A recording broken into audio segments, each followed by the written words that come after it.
ओम श्री गणेशाय नमः। श्री राधा कृष्णाय नमः। कल हमने गीता जी के 17वें अध्याय को पूरा किया। आज हम 18वें अध्याय को प्रारंभ कर रहे हैं। ओम श्री परमात्मने नमः। अष्टदशो अध्याय। ओम जन्म मरण रूप संसार के बंधन से सदा के लिए छूट करके परमानंद स्वरूप परमात्मा को प्राप्त कर लेने का नाम मोक्ष है। ओम इस अध्याय में पूर्वोक्त समस्त अध्यायों का सार संग्रह करके मोक्ष के उपायभूत सांख्य योग का संन्यास के नाम से और कर्मयोग का त्याग के नाम से अंग प्रत्यंगों सहित वर्णन किया गया है। इसलिए तथा साक्षात मोक्ष रूप परमेश्वर में सर्व कर्मों का संन्यास यानी त्याग करने के लिए कह करके और भगवान जी ने उपदेश का उपसंहार किया है। इसलिए भी इस अध्याय का नाम मोक्ष संन्यास योग रखा गया है। और जैसा कि हम अध्याय को पढ़ने से पहले उसका महात्म पढ़ते हैं, तो हम महात्म पढ़ रहे हैं। ओम श्री गणेशाय नमः, श्री राधा कृष्णाय नमः। 18वें अध्याय का महात्म। ओम श्री नारायण जी बोले कि हे लक्ष्मी जी, अब मैं आपको 18वें अध्याय का महात्म सुनाता हूं, आप सुनिए। जैसा सब नदियों में गंगा जी श्रेष्ठ हैं और गैयाओं में कामधेनु गाय श्रेष्ठ है और ऋषियों में नारद श्रेष्ठ हैं, उसी तरह गीता जी के सब अध्यायों में 18वां अध्याय श्रेष्ठ है। ओम एक समय सुमेर पर्वत पर देवलोक में इंद्र अपनी सभा लगाए बैठा हुआ था। उर्वशी जो है वहां नृत्य कर रही थी। बड़ी प्रसन्नता में बैठे हुए थे वो लोग, नृत्य को देख रहे थे। इतने में ही एक चतुर्भुज रूप जीव को पार्षद ले आए। एक चतुर्भुज रूप जीव को पार्षद वहां पे ले आए और इंद्र से सब देवताओं के सामने कहा। उस चतुर्भुज रूप जीव ने इंद्र से सब देवताओं के सामने कहा कि भाई तू यहां से हट जा, अब इस पे मैं बैठूंगा।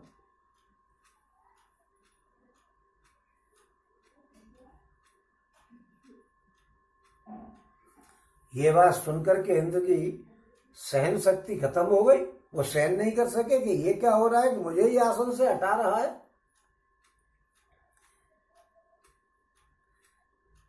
लेकिन फिर क्या करते, इंद्र ने उस तेजस्वी को सिंहासन पर बैठा दिया।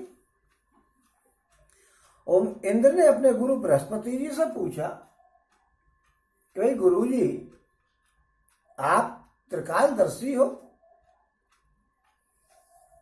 और आप मुझे देख करके ये बताइए कि इसने ऐसा कौन सा पुण्य किया है कि जो मेरे आसन पे आकर के बैठने का अधिकारी हो गया।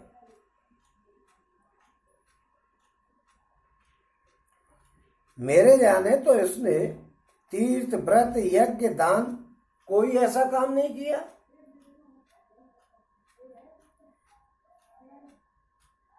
और न इसने कोई शिवालय बनवाया है, न कोई और मंदिर बनवाया है ठाकुर जी का। यही सब बात बृहस्पति जी ने भगवान से कही। भगवान जी बोले कि भाई इस बात का जवाब जो है वो मैं भगवान जी से पूछ के आता हूं, जब बताऊंगा। वो भगवान जी के पास गए। उन्होंने भगवान जी से कही कि महाराज एक आदमी आकर के और इंद्र के सिंहासन पे बैठ गया, वो बड़ा परेशान है, क्या करना चाहिए। इंद्र मुझसे पूछ रहा है कि भाई क्या कारण है, इसने ऐसा कौन सा पुण्य किया है। तब भगवान जी ने बृहस्पति जी से कहा कि इसके मन में भोगों की वासना थी, परंतु ये गीता जी के 18वें अध्याय का नित्य पाठ किया करता था। इसके मन में तो भोगों की वासना थी, लेकिन ये गीता जी के 18वें अध्याय का रोज पाठ किया करता था।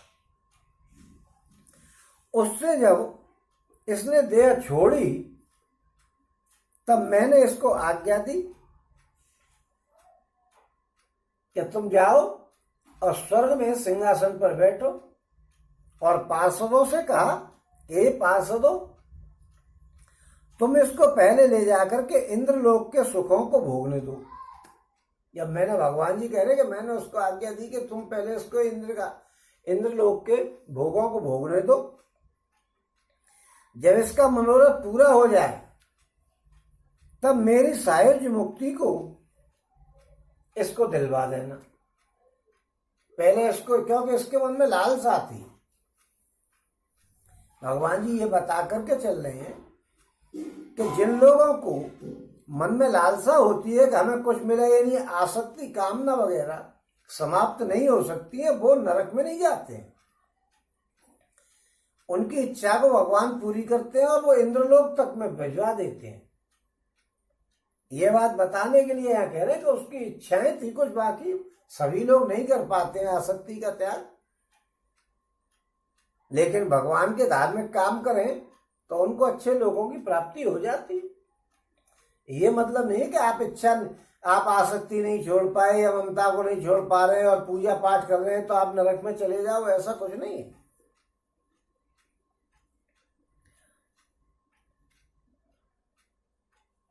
तब भगवान जी ने पार्षदों से कही कि मैं इसको पहले स्वर्गलोक में ले जाओ और इसको इंद्रासन पे और स्वर्ग के, यानी इंद्र के उसमें लोक में, और इसको आराम से भोगने दो। जब इसका मन भर जाए तो इसको मुक्ति के लिए ले आना।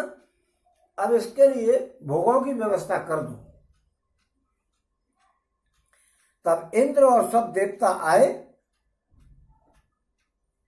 जब बृहस्पति जी इंद्र के पास आए कि भाई भगवान जी ने ऐसे ऐसे कह दिया, तब इंद्र और सब देवता वहां पर आए और इंद्र ने सब भोगों की वस्तु एकत्रित कर दी वहां और कहा कि इंद्रलोक के सुखों को तुम भोगो। भाई भगवान जी के कहने को कौन टाल सकता है? क्योंकि बृहस्पति जी के संग इंद्र भी गए होंगे कि क्या परेशानी आ गई है मेरे सामने कि मेरे सिंहासन पे ही कोई आ रहा है, तो बृहस्पति जी के संग भगवान जी के पास पहुंच गए। विष्णु भगवान जी ने कहा कि भाई इसकी इच्छा थी अभी कुछ बाकी, क्योंकि ये आसक्ति का त्याग नहीं कर पाया था, लेकिन 18वें अध्याय को जो रोज पढ़ता था। इसका ये मतलब है, हमको भगवान जी ये बता रहे हैं कि हमारी आसक्ति खत्म नहीं हो रही है मान लो, तो इसका ये मतलब नहीं है कि हम जो पूजा पाठ ही बंद कर दें कि आसक्ति खत्म हो नहीं रही है तो पूजा करने से ही क्या फायदा है, कौन सा हमारा अच्छा काम होगा। इसलिए जो है, और फिर वो सोचने के लिए हमें मोक्ष तो मिलेगा नहीं, आसक्ति खत्म नहीं हो रही है, अपना परायापन का जा नहीं रहा है, तो ऐसे हम लोगों के विचार में जो अपना परायापन नहीं जा पाता है तो भी कोई दिक्कत नहीं।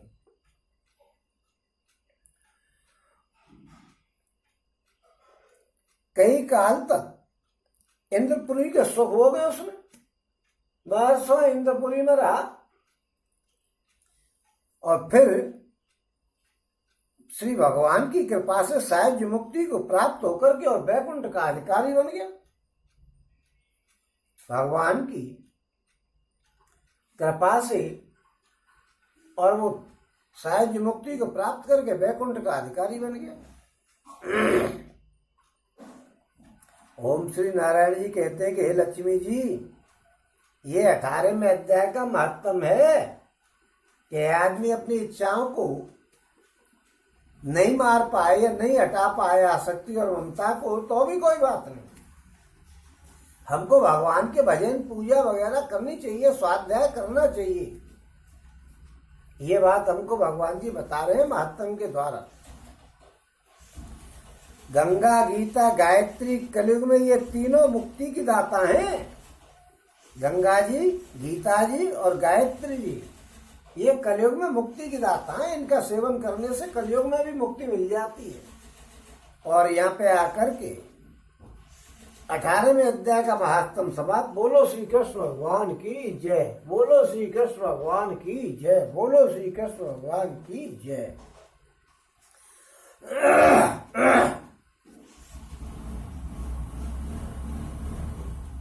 ओम दूसरे अध्याय में 11वें श्लोक से गीता जी के उपदेश का आरंभ हुआ है। वहां से आरंभ करके 30वें श्लोक तक भगवान ने ज्ञान योग का उपदेश दिया था और प्रसंगवश क्षत्रिय धर्म का की दृष्टि से युद्ध करने का कर्तव्यता का प्रतिपादन किया था। 39वें श्लोक से लेकर के और अध्याय की समाप्ति तक कर्मयोग का उपदेश किया था। इसके बाद तीसरे अध्याय से 17वें अध्याय तक कहीं ज्ञान योग की दृष्टि से और कहीं कर्मयोग की दृष्टि से परमात्मा की प्राप्ति के बहुत से साधन बतलाए गए हैं। उन सब साधनों को सुनने के बाद अब अर्जुन इस 18वें अध्याय में समस्त अध्यायों के उपदेश का सार जानने के उद्देश्य से भगवान के सामने संन्यास यानी ज्ञान योग का और त्याग यानी फल आसक्ति के त्याग रूप कर्मयोग का तत्व भलीभांत अलग अलग जानने की इच्छा प्रकट करता है। भैया मुझे अलग अलग बता दो। कभी कह देते हो आप कि ज्ञान योग को कर ले, कभी कह देते हो कि कर्मयोग को कर ले, कभी कहते हो कि भक्ति योग को कर ले। मेरा तो चक्कर पड़ गया है। इस दिमाग में बात नहीं बैठ रही है कि मैं कर क्या लूं। आप तीनों को किसी से कहूंगा ये छोटा है तो आप कह देते हो नहीं ये बड़ा है। छोटा बड़ा भी आप नहीं करने दे रहे, तो मेरे दिमाग में ये कंफ्यूजन हो गया है कि मैं क्या करूं। तो इस पर अर्जुन बोल रहे हैं, ओम अर्जुनोवाच ओम संन्यासस्य महाबाहो तत्त्वमिच्छामि वेदितुम् त्यागस्य च ऋषिकेश पृथक् केशिन सूदन। ओम अर्जुन बोले कि हे महाबाहो, हे अंतर्यामिन, हे वासुदेव, मैं संन्यास और त्याग के तत्व को पृथक पृथक जानना चाहता हूं। संन्यास और त्याग के तत्व को पृथक पृथक जानना चाहता हूं। हे महाबाहो, दुनिया के पालन करने वाले महाबाहो, बाहुबली, बहुत ताकतवर, सब कुछ अंतर्यामी और वासुदेव, यानी वो सबके जो है पालन करता, सबके संहार करता, सब कुछ है। इसलिए उन्होंने कहा कि आप ही मेरे प्रश्न का उत्तर दे सकते हो। उन्होंने कहा कि संन्यास यानी ज्ञान योग का स्वरूप क्या है ये मुझे आप बता दो, और उसके कौन कौन से कार्य उसमें सहायक होते हैं और कौन कौन से उसकी जो है वो बाधाएं डालते हैं, और त्याग क्या है, त्याग का स्वरूप क्या है, और उसके करने के कौन कौन से साधन होते हैं और कौन कौन से उसमें बाधा डालने वाले होते हैं, ये सब मुझे आप बताइए। इस प्रकार अर्जुन के पूछने पर भगवान अपना निश्चय प्रकट करने के पहले संन्यास और त्याग के विषय में 2 श्लोकों द्वारा अन्य विद्वानों के विभिन्न मतों को बता रहे हैं। ओम श्री भगवान उवाच ओम काम्यानां कर्माण्यासम् ओम काम्यानां कर्माणां न्यासम् संन्यासं कवयो विदुः सर्वकर्म फल त्यागम प्राहुस्त्यागम विचक्षणाः। ओम त्याज्यम दोषवदित्येके कर्म प्राहुर्मनीषिणः यज्ञदान तपः कर्म न त्याज्यमिति चापरे। और भगवान जी बोले कि कितने ही पंडित जन तो काम्य कर्मों के त्याग को संन्यास समझते हैं, तथा दूसरे विचार पुरुष, कुशल पुरुष सब कर्मों के फल के त्याग को त्याग समझते हैं। अब स्त्री पुत्र धन मान बड़ाई स्वर्ग के सुख और जितने भी दान तप यज्ञ जितने भी शास्त्रों में ये विधान किए गए हैं धार्मिक कार्य,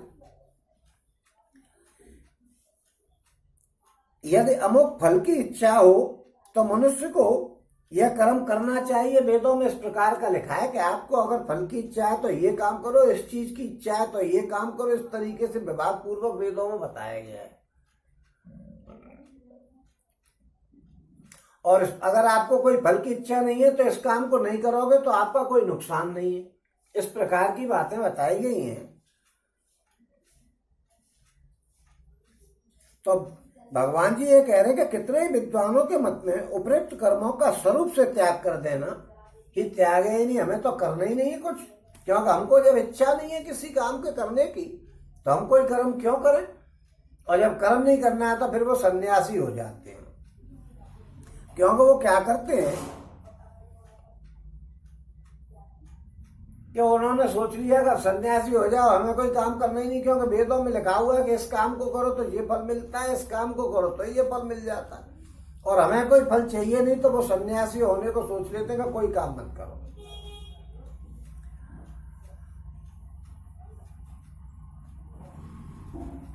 अब यहाँ पे ये बताया कि सब कर्मों के फल के त्याग को, यानी ईश्वर की भक्ति, देवताओं का पूजन, माता पिता गुरु की सेवा, यज्ञ दान और तप, वर्णाश्रम के अनुसार जीविका चलाने के लिए काम, ये सब काम जो है उनका वाचक यहाँ पे काम, सब कर्मों के फल को त्याग की बात करी गई कि इनके फल को त्याग देवे।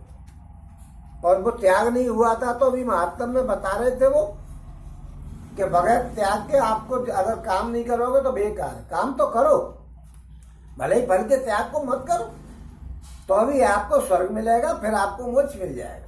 ये भी महात्मा में बताइए। इसलिए वो क्या है कि भगवान जी कह रहे हैं कि उनके सबके फल को त्याग लो। क्योंकि क्या है, उन सबकी कामना का सर्वदा त्याग कर देना, किसी भी कार्य के साथ किसी प्रकार के फल का संबंध नहीं जोड़ना, इसी बात को फलों के त्याग की बात कही है भगवान जी ने। क्योंकि फल का त्याग करके केवल कर्तव्य कर्म का अनुष्ठान करते रहने को ही उनका त्याग बताया है कि सब कर्मों के फल को त्याग कर दो। और कई विद्वान ऐसा कहते हैं, कई विद्वान तो ऐसा कहते हैं, ये बात बताई गई है कि काम्य कर्मों का त्याग को संन्यास समझते हैं कि काम कर्मों को हमें करना ही नहीं है, कुछ हमें करना। कामना से भरे हुए जो काम कर्म होते हैं, जिनमें कामनाएं होती हैं, आपको काम पूरे हो जाएंगे। ऐसा नहीं है कि आपकी कामना पूरी नहीं होगी, आप कोई कर्म करो और उसके बदले में कुछ चाहते हो तो आपको मिलेगा। ये बात वेद शास्त्रों में बताई गई है। लेकिन ऐसे कर्मों को आप नहीं करो क्योंकि आपको नहीं चाहिए तो आप मत करो, उससे कोई आपका नुकसान भी नहीं। तो ऐसे कर्मों को नहीं करने से कोई नुकसान नहीं, तो हम सोच लेते हैं हमें कुछ नहीं चाहिए तो हम सन्यासी हो जाते हैं। ऐसा कुछ लोग कहते हैं। तथा कुछ लोग ऐसा करते हैं कि भाई कर्म तो करो, उसके फल को मत करो। जो भगवान ने कहा है कि कर्म किए जा, फल की इच्छा मत करे इंसान, तो वो कर्म किए जाओ, फल की इच्छा मत करो। कुछ लोग ऐसा कहते हैं। और कई विद्वान और क्या कहते हैं कि कर्म मात्र दोषयुक्त है, इसलिए त्यागने के योग्य हैं। कुछ लोग कहते हैं कि भाई कर्म दोषयुक्त है। उन्हें कैसे कर्म दोषयुक्त है? जो शास्त्रों में कर्म बताए गए हैं उनमें वो कहते हैं कि ये दोषयुक्त है। और दूसरे विद्वान कहते हैं कि यज्ञ दान और तप रूप कर्म त्यागने के योग्य नहीं है। कुछ कहते हैं कि भाई कर्म तो दोषयुक्त है। कैसे दोषयुक्त है? आपने हवन किया, अब आ रहे हैं माता मैया के दिन 17 ऐसे लग जाएंगे। आप हवन करोगे और उसमें कहीं कोई कीड़ा वीड़ा अगर आकर के और अग्नि में चला गया, आपने बहुत चेक किया, पहले चेक कर लेते हैं कि इसमें कहीं कीड़े तो नहीं पड़ गए हैं, क्यों अगर रखी हुई आती है धूप, चूल्हे की धूप, फिर भी उसमें कोई कीड़ा चला जाता है और वो मर जाता है। तो इस प्रकार के कई प्रकार के पाप लगते हैं। कुछ लोगों के मन में ये आती है बात कि कर्म मात्र दोष युक्त हैं, उनमें दोष है, पाप लगता है उनको कर्म में। अब आपने क्या किया कि दीपक जलाया, उसमें कहीं मच्छर बैठा हुआ था, जल गया। यज्ञ किया, यानी क्रिया से जो काम किया जाता है उसमें कुछ न कुछ दोष होता है,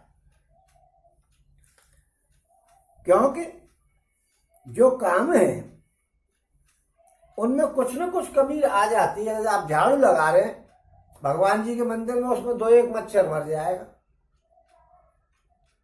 तो ये भी मच्छर का भी काम पाप लगेगा। आपने भोग लगाया और वहां कोई मच्छर बैठा हुआ, उसमें भगवान जी के मुंह में ही चिपक गया हो, तो दोष लग जाएगा। कुछ लोग ये कहते हैं कि इन कामों को करने में दोष लगता है, इसलिए इन कामों को बिल्कुल मत करो। क्यों? कुछ न कुछ दोष है। हवन करोगे तो दोष है, पूजा पाठ करोगे, तुम चल के इधर उधर जाओगे, पैरों में से चींटियां मर जाएंगी तो दोष है। क्योंकि झाड़ू लगाने में, चूल्हा जलाने में, और इसमें कई पाप होते हैं, कई मर जाते हैं।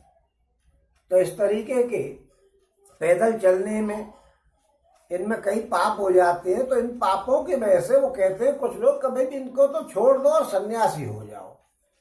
और कुछ लोग क्या कहते हैं, दूसरे विद्वान कहते हैं कि यज्ञ दान और तप कर्म त्यागने के योग्य नहीं। कुछ लोगों का ऐसा मन है कि भैया जो शास्त्रों में कार्य बताए गए हैं कि ये आपको करने चाहिए, और यज्ञ दान और तप वगैरह ये सब करने चाहिए, इनको करने से तो उल्टी पवित्रता मिलती है, बजाय इसके कि हमें पाप लगेगा। इनको करने से तो पवित्रता मिलती है।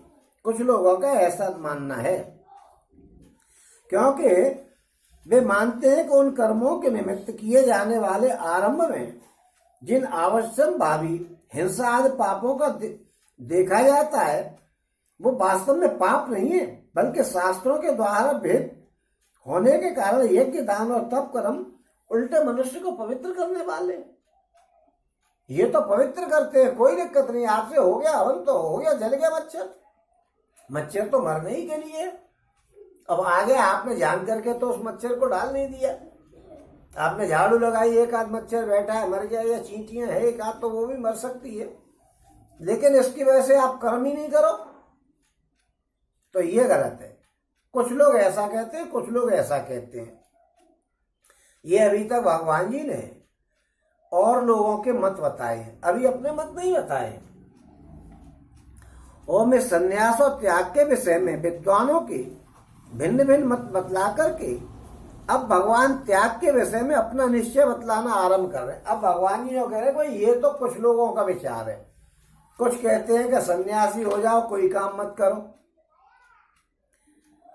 और कुछ कहते हैं कि काम कर्मों के त्याग को त्याग दो बिल्कुल और सन्यासी हो जाओ। कुछ कहते हैं कि काम में कर्मों के फल का त्याग कर दो।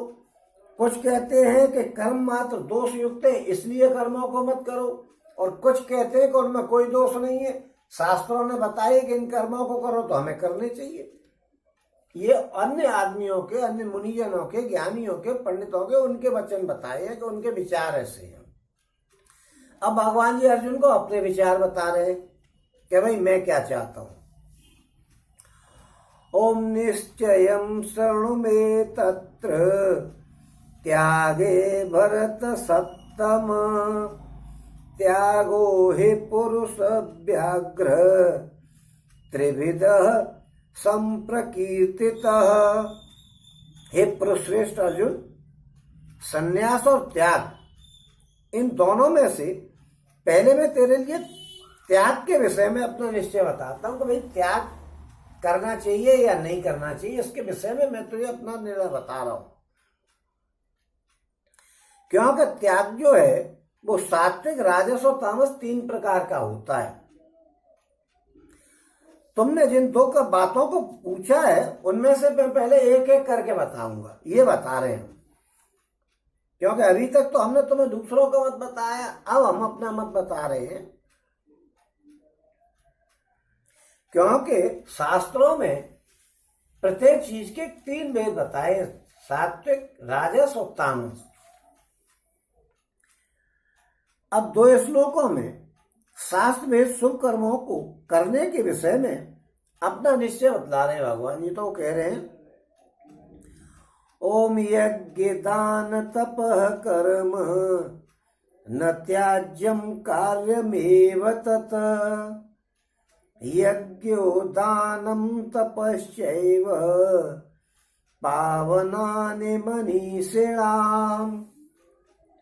ओम एतान्यपि तु कर्माणि संगम त्यक्त्वा फलानि च ओम कर्तव्यानीति मे पार्थ निश्चितम मतमुत्तमम्। यज्ञ दान और तप रूप कर्म त्याग करने के योग्य नहीं है। भगवान जी कह रहे हैं कि यज्ञ करना, दान देना और तप करना ये त्यागने के योग्य नहीं है, बल्कि ये तो अवश्य कर्तव्य है। शास्त्रों में बताया कि ये तो हमें करने चाहिए। अरे भाई, यज्ञ कर रहे हैं, आप हवन कर रहे हो, तो उसमें देख लो पहले।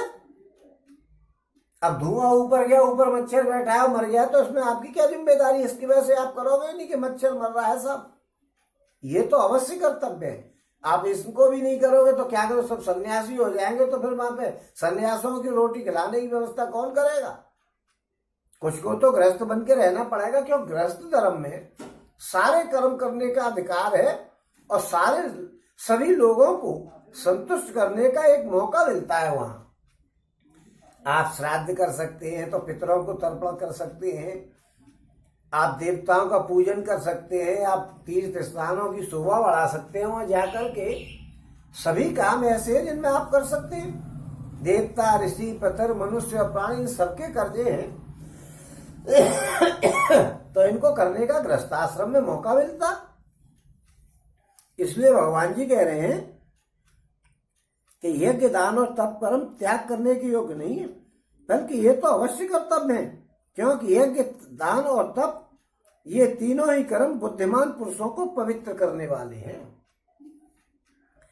अब बुद्धिमान पुरुषों को ही क्यों पवित्र करने वाले? क्या अनाड़ियों को पवित्र नहीं करेंगे?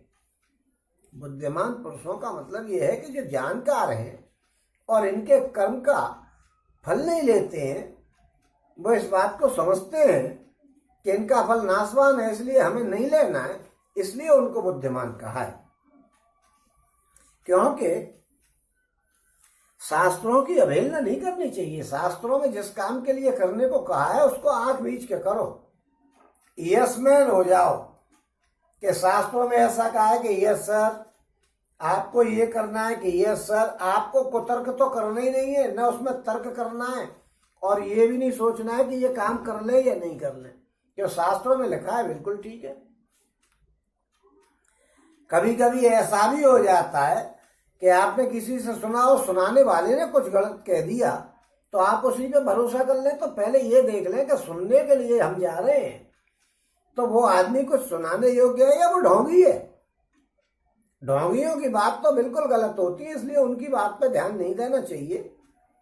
लेकिन जो ज्ञानी पुरुष हैं, क्योंकि ब्राह्मण भी ज्ञानी नहीं होते हैं सब, ऐसा नहीं है। भगवान जी ने ज्ञानी नहीं बताया, हालांकि भगवान जी ने ब्राह्मणों का बड़ा सम्मान किया है, तो भी सब ज्ञानी थोड़े ही होते। क्योंकि तुलसीदास जी ने रामचरितमानस में सबसे पहले यही बात कही कि पूजो प्रथम महीश्वर चरना, मोह जनित संशय सब हरना, सुजन समाज सकल गुण खानी, और करो प्रणाम सप्रेम सुवाणी। यानी तुलसीदास जी ने कहा है कि पूजो प्रथम महीश्वर चरना, मैं सबसे पहले ब्राह्मणों के चरणों की पूजा करता हूं। लेकिन कौन से ब्राह्मण? उन्होंने उसका एडजेक्टिव भी दे दिया है। क्या कौन से? कि पूजो प्रथम महीश्वर चरना, मोह जनित संशय सब हरना, जो हमारे मोह जनित संशय को हर लें, ऐसे ब्राह्मणों की पूजा की है तुलसीदास जी ने सुबह ही सुबह अपनी रामचरितमानस को लिखने में। उन्होंने ऐसे ब्राह्मणों की पूजा नहीं करी है कि शाम को दारू पिया है औंधे पड़े हैं, फिर कह रहे हैं हम तो ब्राह्मण है, हमारी क्या बराबरी है। ऐसे ब्राह्मणों के उन्होंने पैर नहीं छुए और सब कह रहे हैं तुलसीदास जी ने पहले ब्राह्मणों को नमस्कार किया है, हम ब्राह्मण हैं, हमको नमस्कार किया है, और दारू पी के औंधे पड़े हुए ये समझे ही नहीं कि वो कह क्या रहे हैं। कौन से ब्राह्मणों को उन्होंने नमस्कार किया है कि पूजो प्रथम ईश्वर चरना मोह जनित संशय से वरना, जो मोह जनित हमारा संशय है उसको वो दूर कर दें, ऐसे ब्राह्मणों को उन्होंने नमस्कार किया। तो यहाँ यही बात बताई गई है कि जो लोग ये जानते हैं कि भाई ये कर्म जो है वो आवश्यक कर्तव्य है, शास्त्रों ने बताया है, तो हमको ये कर्तव्य करने चाहिए, क्योंकि इनको करने से कल्याण होता है। इनमें आसक्ति का त्याग कर देंगे तो हमको जो है कल्याण के मार्ग में आगे बढ़ जाएंगे, क्योंकि इतना तो आवश्यक कर्तव्य है। क्योंकि शास्त्रों में अपने अपने वर्ण और आश्रम के अनुसार जिनके लिए जो कर्म बताए उन सब कर्मों को लोगों को करना चाहिए। अब हमको शूद्र बना दिया भगवान ने और हम लोगों पर पैर छिपाने लग जाए तो नरक के द्वार पूरे खुले, सभी नरक में चले जाने का उपाय है, क्योंकि तुम अपने शूद्र के कर्तव्य को कहां कर रहे हो। हालांकि ये बात अलग है कि ब्राह्मण भी और क्षत्रिय भी व्यापार करते हैं, लेकिन व्यापार तो वैश्यों का कार्य बताया, लेकिन एक प्ली कर दी है उसमें कि भाई इमरजेंसी है तो आप व्यापार कर सकते हो, चाहे वो क्षत्रिय हो, चाहे वो वैश्य हो और चाहे ब्राह्मण हो। तो व्यापार करने के लिए एक केवल, लेकिन उसमें यह भी बताया कि जब आपका आपत्ति काल समाप्त हो जाए तो वो काम छोड़ करके अपने शास्त्र के अनुसार ही काम करना चाहिए। इसलिए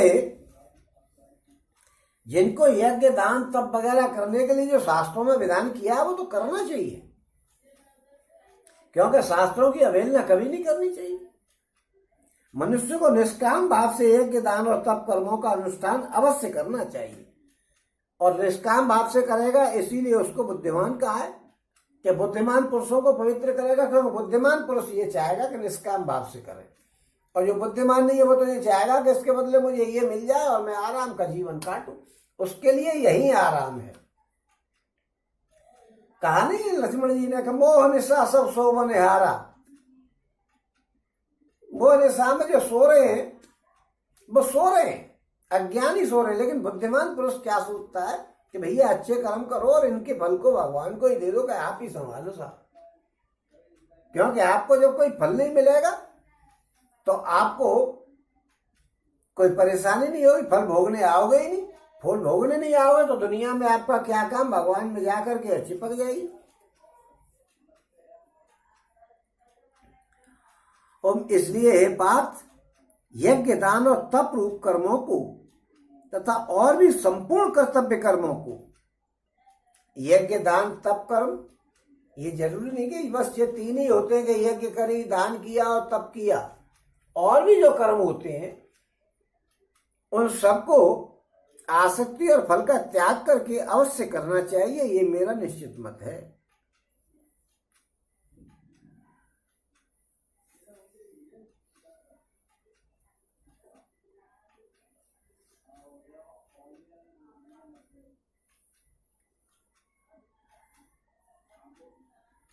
क्योंकि कर्म तो बहुत है, हम रोटी कमाने जा रहे हैं, काम धंधे पे जा रहे हैं, ये कर्म भी है, लेकिन उसके पीछे मत भागो। ये नहीं कि एक चीज मिल गई तो हमें दूसरी की तमन्ना, दूसरी मिल गई तो तीसरी की, जो मिल गया उसमें ही संतोष करो।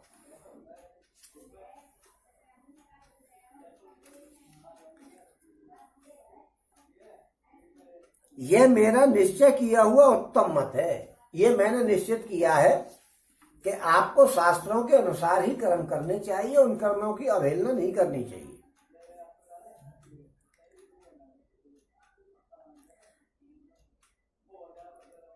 अपने मत की शास्त्रों के साथ एक वाक्यता दिखलाने के लिए 3 श्लोकों में क्रम से 3 प्रकार के त्यागों के लक्षण बतलाते हुए पहले निकृष्ट कोटि के तामस त्याग के लक्षण बतला रहे हैं। तो कह रहे हैं ओम यतस्य तु संन्यासः कर्मणो नोपपद्यते मोहात्तस्य परित्यागस्तामसः परिकीर्ततः। ओम दुःखमित्येव यत् कर्म, ओम दुःखमित्येव यत् कर्म कायक्लेशः यात्यजेत् सकृत्वा राजसं त्यागं नैवं त्यागफलं लभेत्। ओम कार्यमित्येव यत् कर्म नियतं क्रियते अर्जुन संगं त्यक्त्वा फलं चैव सत्यागः सात्विको मतः। निषिद्ध और काम्य कर्मों का तो स्वरूप से त्याग कर देना ही उचित है, निषिद्ध, परंतु नियत कर्म का स्वरूप से त्याग करना उचित नहीं है। इसलिए मोह के कारण उसका त्याग कर देना तामस त्याग कहा गया है। अब ये कह रहे हैं कि निषिद्ध कर्म का और काम्य कर्म का तो स्वरूप से त्याग कर देना। निषिद्ध कर्म, जिन कर्मों की शास्त्रों में बताया गया है कि ये कर्म नहीं करने चाहिए और ये कर्म करने चाहिए, शास्त्रों में दोनों प्रकार के कर्तव्य बताए हैं हमारे, तो हमको ये सोचना चाहिए निषिद्ध कर्म है जिन कर्मों की शास्त्रों में मना किया है, जैसे अस्तेय है, अपरिग्रह है, चोरी करना, परिग्रह करना, अस्तेय यानी चोरी करना, परिग्रह यानी इकट्ठा करना, ऐसे काम है, इनका त्याग कर देना चाहिए। शास्त्रों में बताया कि ऐसे काम नहीं करने चाहिए कि पैसा इकट्ठे करने में ही लगे हुए। ये काम वैश्यों के लिए नहीं है, वैश्यों को तो पैसा इकट्ठा करना चाहिए, ब्राह्मणों के लिए ऐसा पैसा इकट्ठा करने का काम नहीं है। तो जो निषिद्ध कर्म है या बुरे कर्म, किसी की चुगली मत करो, किसी का बुरा मत करो, किसी के माल को मत हड़पो, पराई स्त्री को मत देखो, किसी के घर को मत लो, किसी की स्त्री को मत चोरी करो, किसी के नौकरी को छुड़ाने का प्रयास मत करो, ऐसे जो कर्म बताए वो निषिद्ध कर्म है, तो इनको नहीं करना चाहिए। और काम्य कर्म को तो स्वरूप से काम्य कर्म जिनके कामना बताएगी शास्त्रों में, किस काम करो तो ये फल मिलेगा, इस काम को करो तो अगर आपको ये फल चाहिए तो इस काम को कर लो, ऐसा शास्त्रों में बताया गया है। उन कर्मों को आप स्वरूप से ही त्याग कर दो कि ये तो हमें करने ही नहीं है, परंतु नियत कर्म का स्वरूप से त्याग करना उचित नहीं है।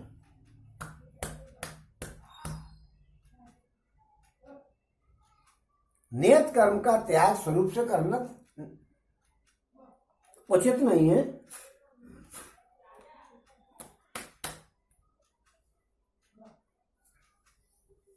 और वो कह रहे हैं भगवान जी कि निषिद्ध और काम्य कर्म का तो स्वरूप से त्याग करना ही उचित है। निषिद्ध कर्मों को जो शास्त्रों में बताया कि ये कर्म नहीं करने चाहिए, किसी की बुराई नहीं करनी चाहिए, किसी की चुगली नहीं करनी चाहिए, किसी का अहित नहीं करना चाहिए, ऐसे टाइप के किसी से द्वेष भावना नहीं रखनी चाहिए, झूठ नहीं बोलना चाहिए, ऐसे जो काम है उनको तो स्वरूप से त्याग में बिल्कुल भी मत करो।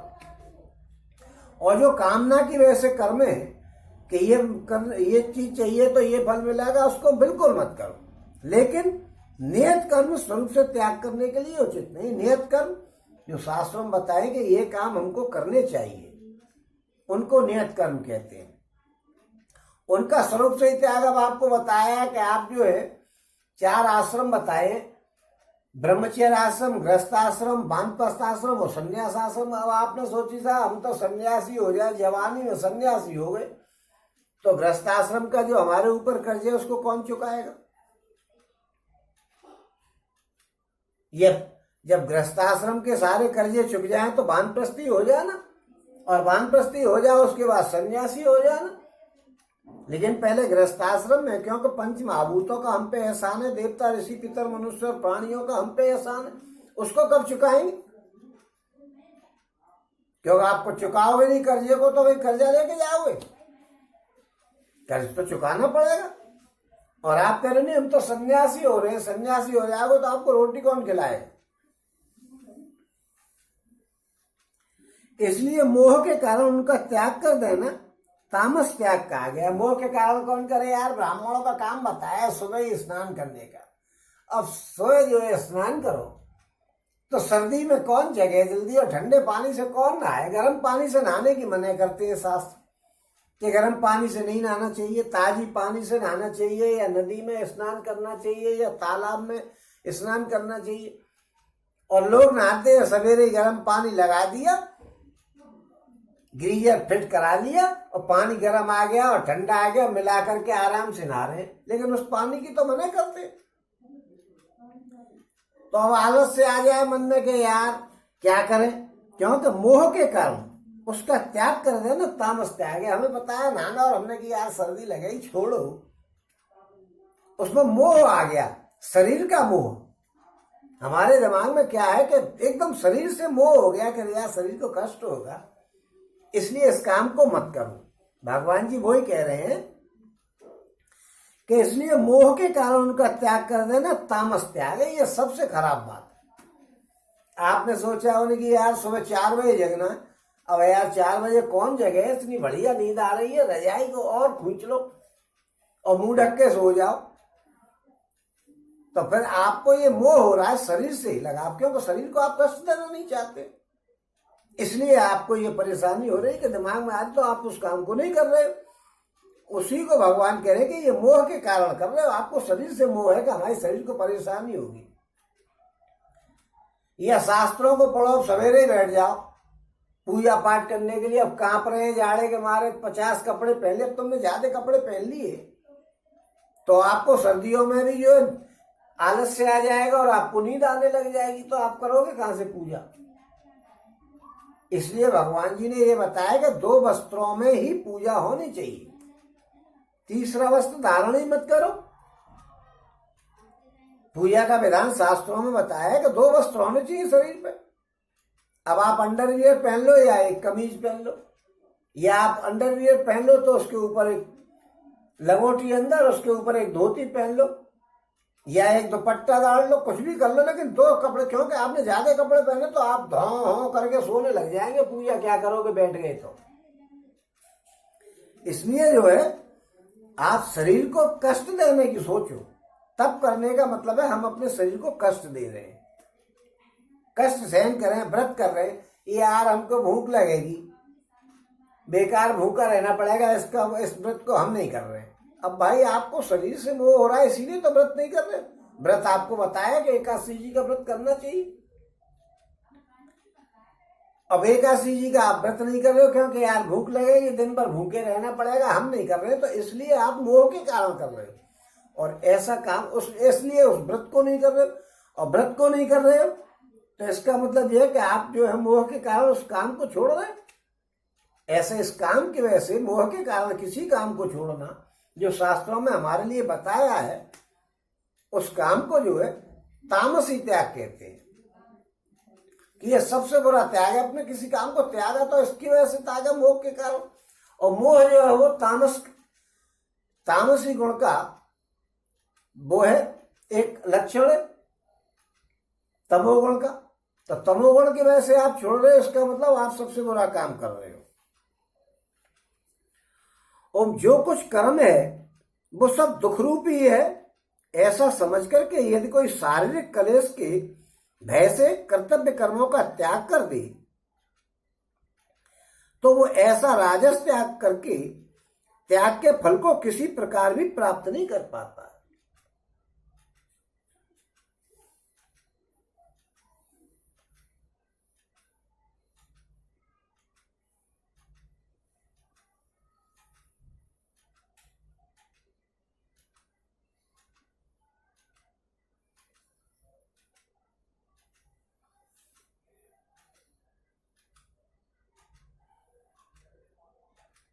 क्योंकि आदमी ये सोच लेता है कि भाई कर्मों का त्याग कर दोगे तो मुक्ति मिल जाएगी, तो ये भूल से तुम कर रहे हो इन कामों को।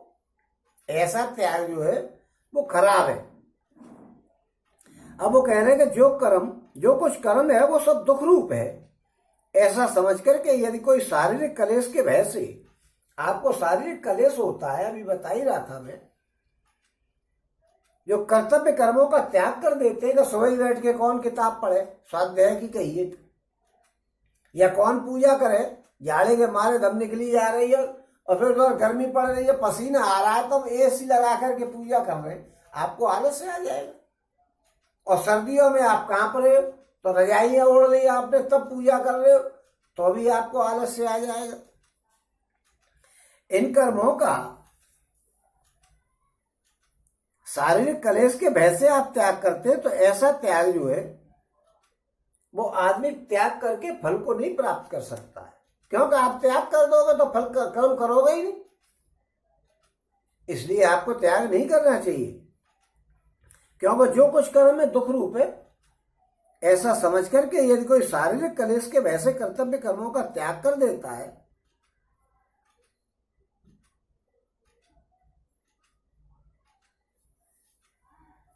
वो जो है सात्विक त्याग है। तो सात्विक नहीं, सॉरी, राजस त्याग है, सात्विक त्याग तो है ही नहीं।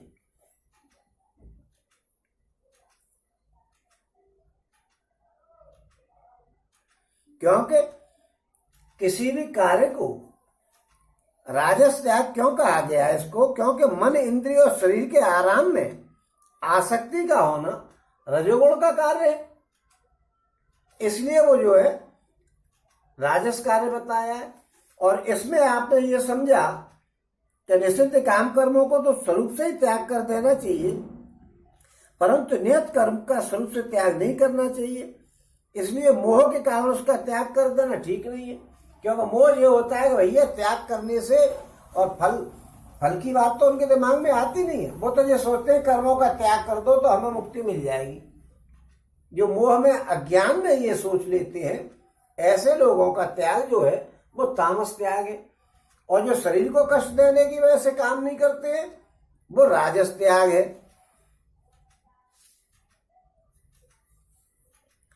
और क्योंकि ये राजस त्याग क्या है, नाम मात्र का त्याग है, कोई त्याग थोड़ा ही है। त्याग आपने किया कहां, आपने तो जो है काम ही नहीं किया, इससे तो आपको कोई भला ही नहीं होना है। इसलिए ऐसा त्याग आदमी को नहीं करना चाहिए कि शरीर में कष्ट होगा और हम त्याग करे दे रहे हैं।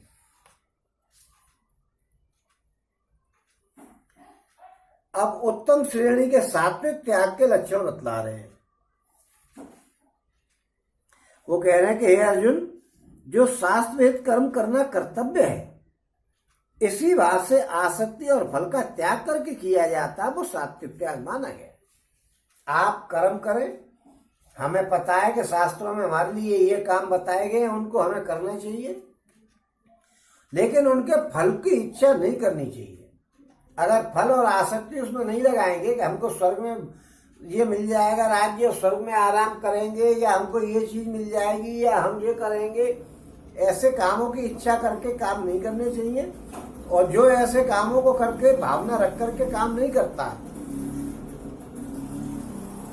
जो ये सोच करके कार्य करता है कि भैया हमारा तो कर्तव्य है, जीवन दिया है मनुष्य का, तो हमें तो अच्छे काम करने हैं, इसके बदले में हमें कुछ नहीं चाहिए, तो ऐसे लोगों का सात्विक त्याग बताया जाता है। क्योंकि कर्म तो किया है, लेकिन उन्होंने फल को त्याग दिया। जो फल को त्याग दिया जाता है वो सात्विक त्याग है। काम ही नहीं किया जाए वो तो त्याग ही नहीं है, लेकिन काम करो और फल को त्यागो, क्योंकि काम नहीं करोगे तो काम कैसे चलेगा। शास्त्रों ने बताया और आप शास्त्रों की अवहेलना करोगे तो आप गलत काम कर रहे हो। और फल की इच्छा को त्याग दो, तो उसको सबसे बढ़िया त्याग बताया गया कि काम तो करो, फल मत मांगो।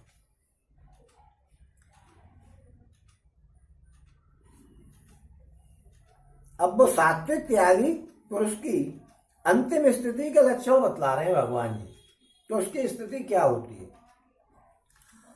ओम न द्वेष्ट्य कुशलम कर्म कुशले नानुसज्जते त्यागी सत्व समावेष्टो मेधावी छिन्न संशय। जो मनुष्य अकुशल कर्म से तो द्वेष नहीं करता है। जो मनुष्य अकुशल कर्म से द्वेष नहीं करता है और कुशल कर्म में आसक्त नहीं होता है, वो शुद्ध सत्गुण से युक्त पुरुष, संशय रहित, बुद्धिमान और सच्चा त्यागी है। अकुशल कर्म वो होता है जो शास्त्रों में निषिद्ध कर्म है। शास्त्रों में जो निषिद्ध कर्म है उनसे द्वेष नहीं करता है। और काम्य कर्म भी फलभोग के लिए पुनर्जन्म देने वाला है, इसलिए वो भी ठीक नहीं। क्योंकि आप काम्य कर्म करोगे, आपको फल भोगने के लिए आना पड़ेगा, तो आने की व्यवस्था क्यों कर रहे हो? इस प्रकार दोनों ही बंधन के हेतु होने से जो अकुशल कर्म है, काम्य कर्म भी और वो निषेध कर्म भी, ये सब अकुशल कर्म है। क्योंकि आप कर्म करोगे तो फिर आना पड़ेगा, तो क्या फायदा होगा। और सात्विक त्यागी में राग द्वेष का सर्वदा अभाव होता है। किसी प्रकार का राग द्वेष नहीं। कोई कर्म है तो उससे ये नहीं कि ऐसा कर्म निषेध है, ये है वो है, कुछ ऐसी बात नहीं करनी चाहिए। क्योंकि राग द्वेष का सर्वदा त्याग हो जाने के कारण वो जो निषिद्ध और काम्य कर्मों का त्याग करता है, वो द्वेष बुद्धि से नहीं करता है कि ये बुरे कर्म है, उसको करने नहीं है, बस उसकी ये भावना होती है। क्योंकि वो तो ये सोचता है कि भाई अकुशल कर्मों का त्याग करना मनुष्य का कर्तव्य है, इसलिए हम इसे त्याग करें, उससे द्वेष नहीं करता है। वो शुभ कर्मों का विधिवत अनुष्ठान करता है, वो आसक्ति पूर्वक नहीं करता है किसी भी कर्म को, किंतु शास्त्रविहित कर्तव्यों का करना मनुष्य का कर्तव्य है, ऐसा भाव रख करके वो अपने कर्तव्यों को करता है। वो आदमी जो है शुद्ध सत्गुण से युक्त पुरुष, संशय रहित, बुद्धिमान और सच्चा त्यागी है। संशय रहित, तो उसके सारे संशय दूर हो गए हैं, यही तो वो त्याग करेगा। उसको मालूम है कि फल के त्याग कर देना चाहिए, और फल का त्याग कर देगा तभी उसके संशय दूर हो जाएंगे। इसका मतलब यह है कि उसके संशय दूर हो गए, और नहीं तो वो फल को चाहेगा नहीं। संशय में पड़ा रहेगा तो फल चाहेगा, फल को त्याग देगा तो समझो वो संशय रहित है। उसको किसी प्रकार का संशय है ही नहीं कि भगवान कुछ करेंगे कि नहीं, या भगवान को प्राप्त करना है, या भगवान के अलावा कोई और है, ऐसी बात रहेगी नहीं मन में। क्योंकि भगवान उसकी नजर में है कि सब कुछ भगवान है, जो कुछ करता धरता है हमारे भगवान है, ऐसा उसका संशय जो है वो होता ही नहीं है कि कोई और है। संशय रहित है वो, तो उसको मालूम है कि भगवान के अलावा कोई दुनिया में है ही नहीं, और वही बुद्धिमान है। क्योंकि बुद्धि तो निश्चित करती है कि कौन सा कर्म करना है, कौन सा नहीं करना है, किसको कैसे करना है। आपकी कोई इच्छा हुई तो आपकी इच्छा होने से वो काम पूरा थोड़ा ही हो जाएगा। काम जब पूरा होगा, जब उसमें बुद्धि लगेगी कि इस काम को हम कैसे करें, तो वो काम को अच्छे को करने के लिए जो दिमाग लगाया जाता है उसको बुद्धि कहते हैं।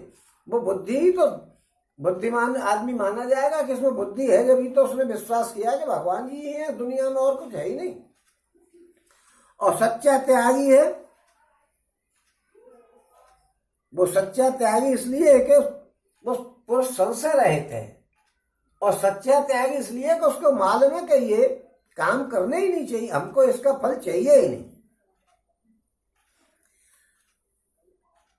क्योंकि कर्म बंधन से छूट करके और भगवान को प्राप्त करने का एकमात्र तरीका यही है। इस बात को जो समझ लेता है वो सच्चा त्यागी माना जाता है।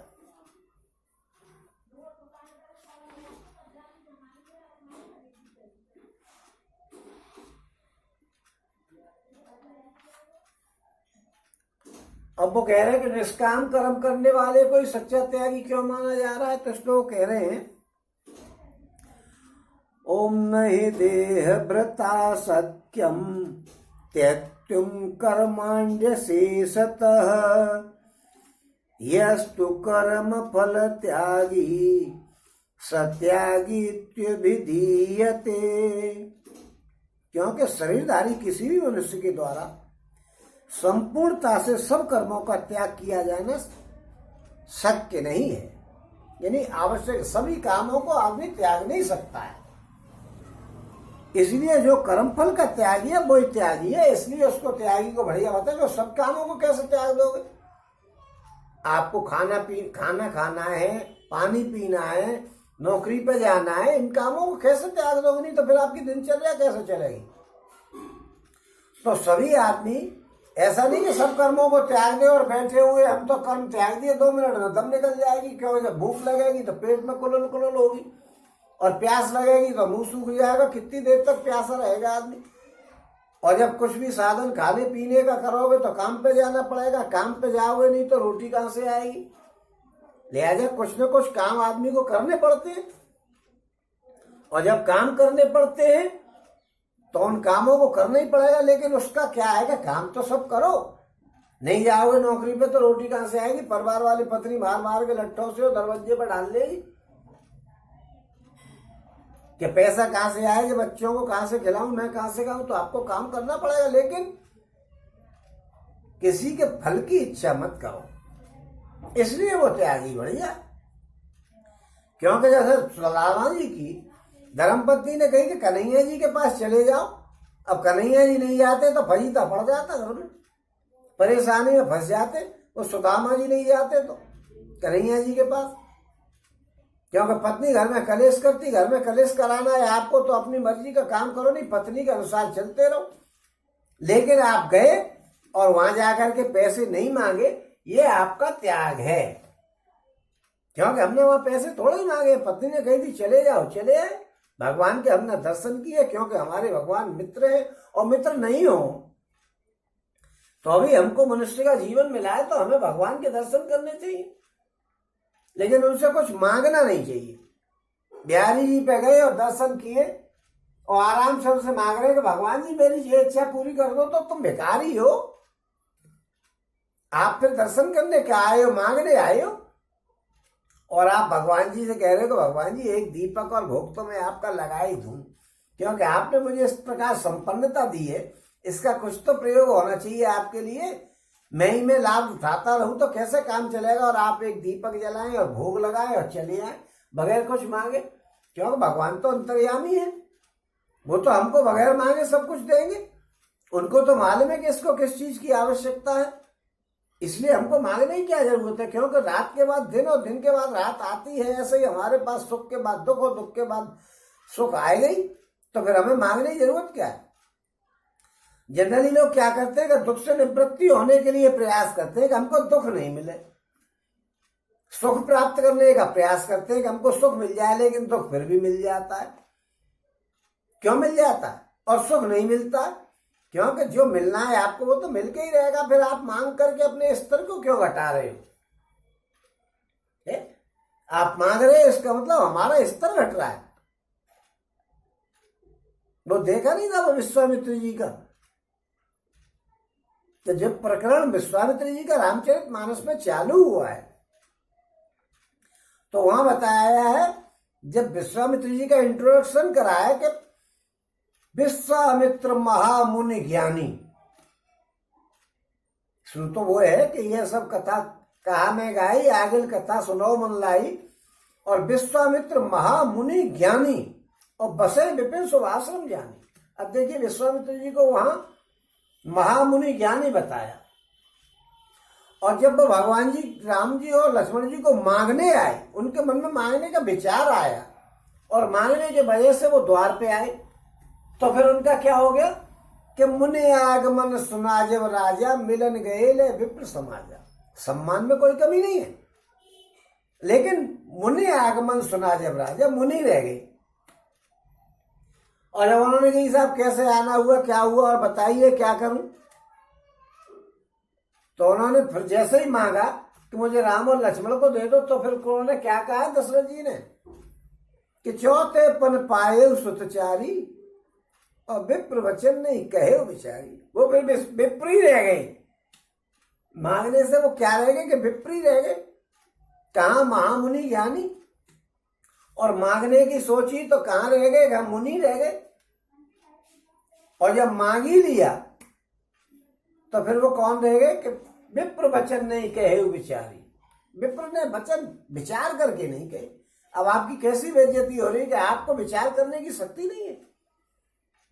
लेकिन ये ऐसी स्थिति क्यों आई? क्योंकि आपने मांगा। अगर आप मांग रहे हैं तो आप भिखारी हैं। और सेवक सुख चाहे मान भिखारी, भिखारी अगर सम्मान चाहे तो कैसे हो सकता है? लक्ष्मण जी ने कहा है कि सेवक सुख चाहे, सेवक को तो इस काम को करे या उस काम को करे, या सुख कहां से मिलेगा? गर्मी में भागता हुआ आया, पसीना दे रहा है, जब तक मालिक ने देखी आ गया, ऐसा कर तो बिजली का बिल और जमा कराया, तो उसी को उसी समय साइकिल पे भेज देगा कि बिजली का बिल जमा कराया। तो फिर वो धूप में जाएगा तो उसको सुख कहाँ मिलेगा? और भिखारी ये चाहे कि मेरा सम्मान किया जाए तो वो कैसे मिलेगा? सम्मान हुआ मुनि आगमन सुनादेव राजा मिलन गए विप्र समाज, जब तक मांगा नहीं, जब तक तो विप्र समाज के साथ उनसे मिलने गए। और जब मांग लिया तो कह दिया कि चौथे पन पाए सुतचारी, और विप्र वचन नहीं कहे विचारी। विचार करके वचन नहीं, जो महामुनि ज्ञानी उन्होंने विचार ही नहीं किया। कैसी स्थिति हो गई? तो ये सब मांगने की वजह से होता है। इसलिए हमको भगवान से जो मांगने की बात आती है वो कुछ नहीं मांगना चाहिए। दर्शन करने का हमारा फर्ज है। आए मनकामेश्वर के मंदिर में गए और एक 1.25 रुपए का दीपक, हालांकि अब 1.25 रुपए नहीं चलते, 21 हो गए, 51 हो गए, 100 रुपए भी हो गए, लेकिन पुरानी कहावत है कि 1.25 रुपए का दीपक तो एक चढ़ाना हमारा फर्ज बनता है। हमको जो धन दिया है उसमें से भगवान का भोग लगाने का हमारा फर्ज बनता है। इसलिए हमको ये कर्तव्य कर्म है कि हमें मंदिर में जाएं तो दर्शन करें भगवान के, और दीपक चढ़ाएं और भोग लगाएं, तो ये हमारा कर्तव्य कर्म है। इसके बदले में हमें मांगेंगे तो हमारी वही पोजीशन हो जाएगी जो विश्वामित्र जी की दिखाई है तुलसीदास जी ने। इसलिए जो कर्म का फल का त्यागी है वो सबसे बढ़िया त्यागी है, क्योंकि आपने कर्म किया उसके फल को त्याग दिया, वो सबसे बढ़िया त्यागी बताया गया है।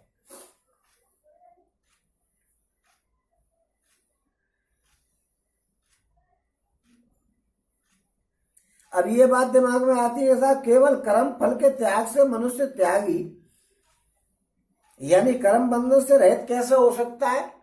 ये बात भी आ रही है, तो इस बात के बारे में ही बता रहे हो। ओम अनिष्टम मिष्टम मिश्रम च त्रिविधम कर्मण फलम भवत्यक्त्यागिनाम प्रेत्य न तो संन्यासिनाम क्वचित। कर्म फल का त्याग न करने वाले मनुष्य के कर्मों का तो अच्छा बुरा और मिला हुआ ऐसा 3 प्रकार का फल मरने के पश्चात अवश्य मिलता है, किंतु कर्म फल का त्याग कर देने वाले मनुष्य के कर्मों का फल किसी काल में भी नहीं मिलता है। अब कर्म करोगे तो उसका अच्छा बुरा और मिला हुआ ऐसा फल आपको अवश्य मिलेगा। जनरली इस जीवन में कम मिल पाता है, तो अगले जन्म में तो मिल ही जाता है। हम जो जीवन लेकर आए हैं ये इसी जीवन का जीवन थोड़ा ही नहीं। हमें क्या मालूम थी कि हमें मनुष्य बनना है और वो भी उसमें ब्राह्मण बनना है? पिछले जन्मों के कर्मों के अनुसार हमको ये जन्म मिला है, तो ऐसे ही हमारे जो कर्म होंगे उनका भी आगे के जन्मों में हमें लाभ मिलेगा। तो ये बात बताई कि मनुष्य के कर्मों का अच्छा बुरा और मिश्रित। आप बुरे कर्म करोगे तो आपको बुरा फल मिलेगा, अच्छे कर्म करोगे तो अच्छा फल मिलेगा, और कुछ मिले जुले से कुछ पाप करोगे कुछ पुण्य मिलोगे तो मनुष्य का जन्म मिलेगा, यानी मिला हुआ मिलेगा। जिस आदमी के पाप ज्यादा होते हैं वो नरक में जाता है, जिस आदमी के पुण्य ज्यादा होते हैं और पाप कम होते हैं तो वो स्वर्ग में आ जाता है, और फिर वो मनुष्य योनि में आ जाता है। तो इसी तरीके से अच्छे बुरे कर्म का अच्छे बुरे फल मिलेंगे, किंतु कर्म फल का त्याग कर देने वाले मनुष्य के कर्मों का फल किसी प्रकार किसी काल में नहीं मिलता है, क्योंकि आपने कर्म के फल का त्याग कर दिया। तो आपको वो क्यों मिलेगा? इसलिए ये बताया है कि उसका फल तो आपको मिलेगा ही नहीं। क्यों नहीं मिलेगा? कि जिस कर्म को आपने त्याग दिया वो आपका भुने हुए बीज के समान कर्म है, उसमें फल पैदा करने की शक्ति नहीं है। आपने कर्म के फल को त्याग दिया, तो फिर आपको क्यों त्याग दिया? उसमें आपके जो त्याग है, त्याग कर दिया, उसमें आपके फल को प्राप्त कराने की जो क्षमता ही नहीं। वो तो भुना हुआ बीज है।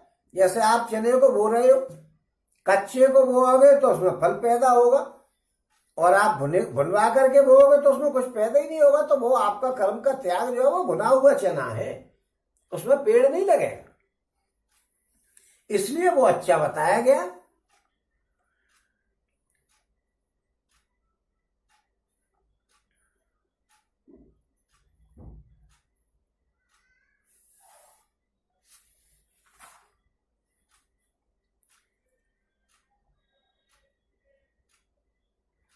अब कर्मों के सिद्धांत जो होता है, कर्म किया जाता है उसके 5 कारण होते हैं, ये बात बता रहे भगवान जी।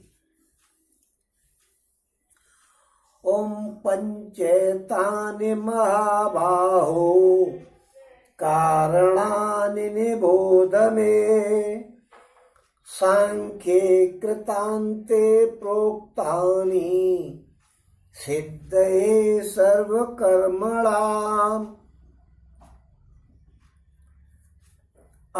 अधिष्ठानं अधिष्ठानं तथा कर्ता करणं च पृथग्विधं विविधाश्च पृथक्चेष्टा दैवं चैवात्र पंचमम्।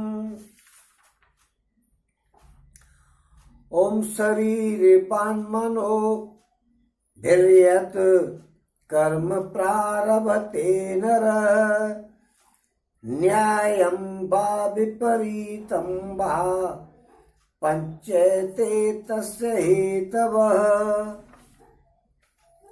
भगवान जी कह रहे हैं कि हे महाबाहो, संपूर्ण कर्मों की सिद्धि के 5 हेतु कर्मों का अंत करने के लिए उपाय बतलाने वाले सांख्य शास्त्र में कहे गए, उनको तुम उससे सुन। 5 कारणों से, 5 चीजों से आदमी कर्म करता है। अगर वो 5 चीज नहीं होंगी तो कर्म ही नहीं कर पाएगा। कौन कौन सी चीज है वो बता रहे हैं। ओम इस विषय में अर्थात कर्मों की सिद्धि में अधिष्ठान और कर्ता, देखिए ये बताया उन्होंने कि संपूर्ण कर्मों की सिद्धि के लिए 5 हेतु कर्मों का अंत करने के उपाय बतलाने वाले सांख्य शास्त्र में बताए गए। सांख्य शास्त्र में ये बताया गया है कि 5 कौन कौन से कर्म करने चाहिए, कौन आदमी किस किस कर्म करेगा तो उसको कौन कौन सी चीज की सहायता की जरूरत पड़ती है, कौन कौन सी चीज होनी चाहिए, किस हेतु से कर्म करेगा, तो वो बता रहे हैं। ओम इस विषय में अर्थात कर्मों की सिद्धि में अधिष्ठान और कर्ता, भिन्न भिन्न प्रकार के करण और अनेक प्रकार की अनेक अनेक चेष्टाएं, और 5वां बताया दैव। अब अधिष्ठान, इस अधिष्ठान को एक तो मनुष्य रूप में भी लेते, लेकिन यहाँ कर्ता अलग से बताया गया है, इसलिए यहाँ भूमि को भी बात है कि किसी भी कर्म को करने के लिए आपको जगह चाहिए। और दूसरा बताया कर्ता, आदमी करने वाला चाहिए। और तीसरा बताया करण। करण कौन कौन से होते हैं? मन बुद्धि अहंकार, यानी 5 ज्ञानेन्द्रिय, 5 कर्मेंद्रिय और 5 महाभूत। तो 5 महाभूतों की जरूरत नहीं है कर्म करने के लिए। ये जो है वो करण होते हैं, 5 ज्ञानेन्द्रिय और 5 कर्मेंद्रिय। आप हाथ पैरों से काम करोगे, दिमाग से काम करोगे, इसलिए ये करण है। और मन बुद्धि और अहंकार, यानी आपको ये 13 जो है वो करण बताए हैं, ये तो कई बार बता चुके हैं हम। तो करण होना जरूरी है और कर्ता होना यानी आदमी का होना जरूरी है, और अधिष्ठान यानी जगह का होना आवश्यक है। तो अधिष्ठान यानी जगह होनी चाहिए, करने वाला होना चाहिए और करण होना चाहिए, यानी 5 महाभूत इंद्रियों में विचार आना चाहिए कि हाँ भाई हमें ये करना है। 5 महाभूत कर्मों से हाथ पैरों से काम नहीं करोगे तो काम कैसे होगा। और नाना प्रकार की अलग अलग चेष्टाएं, अलग अलग चेष्टाएं, यानी जो है ये 5 कर्मेंद्रिय बाहर के करण है। ये जो है उपकरण आदि जो सहायक होते हैं उनको करण कहते हैं। जो 5 कर्मेंद्रियां, 5 ज्ञानेन्द्रिय और मन बुद्धि और अहंकार, ये जो है बाहर के वो करण है। और अंदर के करण क्या है? विभिन्न कर्मों को, जितने भी भिन्न भिन्न सहायक होते हैं उनको भी करण कहते हैं। किसकी सहायता से हम काम कर रहे हैं उनको भी कर्म कहते हैं, करण कहते हैं। क्योंकि कोई किसी चीज की सहायता की जरूरत तो पड़ती है ना।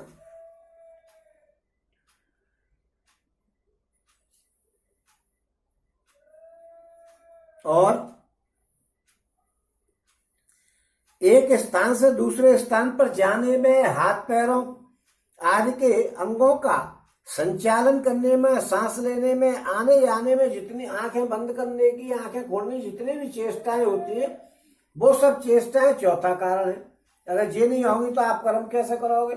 यहां से हमें गंगा जी में स्नान करने जाना है तो जाओगे नहीं तो कैसे नहालोगे? तो ये चौथा कारण जो है वो चेष्टाएं है। और पांचवा कारण क्या है कि दैव, अगर आपके नसीब में ही नहीं है, भगवान जी नहीं चाहेंगे तो हम कुछ भी नहीं करेंगे। तो 5 कारण बताए। कौन कौन से 5 कारण बताए हैं? अधिष्ठान यानी जगह, कर्ता, करण, जिन चीजों की सहायता लेते हैं हम लोग किसी कार्य को करने में, उनको करण कहते हैं। और अनेक प्रकार की चेष्टाएं, ये चीज नहीं हो, वो चीज नहीं हो, इस चक्कर में लगते हैं, वहां जाइयो, वहां से आइयो, ये सब काम किए जाते हैं, वो चेष्टाएं हैं। और 5वां हेतु दैव है, क्योंकि आपके भाग्य में होगा जब ही कर पाओगे, नहीं तो वरना अदरवाइज हो जाएगी। क्योंकि बिना सत्संग विवेक न होई, राम कृपा में सुलभ न सो। जब तक भगवान की कृपा नहीं होगी तो हमको कोई भी काम नहीं कर पाएंगे। और मन, वाणी और शरीर से मनुष्य शास्त्र के अनुकूल अथवा विपरीत जो कुछ भी कर्म करता है उसके यही 5 कारण बताए। या तो शास्त्र के विपरीत काम करे या शास्त्र के सहित सम्मत काम करे, 5 यही कारण बताए। क्योंकि मन से करो, शरीर से करो, वाणी से करो, किसी से भी करो, ये शास्त्र के अनुसार करो या शास्त्र के विपरीत करो, कोई भी काम करेगा उसके 5 हेतु हैं। करने वाला होना चाहिए, जमीन होनी चाहिए, कोई स्थान तो हो, और कुछ साधन होने चाहिए जिनकी सहायता से करते हैं, और कुछ आना जाने की चेष्टाएं करनी होती है, और फिर भगवान की कृपा होती है।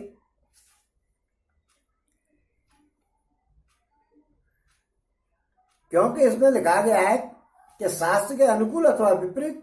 विपरीत का मतलब है जो काम शास्त्रों में नहीं बताए, नहीं करने चाहिए, वो वाले बताए, उन कामों को यहाँ विपरीत कहा है। कि विपरीत कर्म भी जो करता है, जो शास्त्रों में निषिद्ध है, वो विपरीत कर्म है।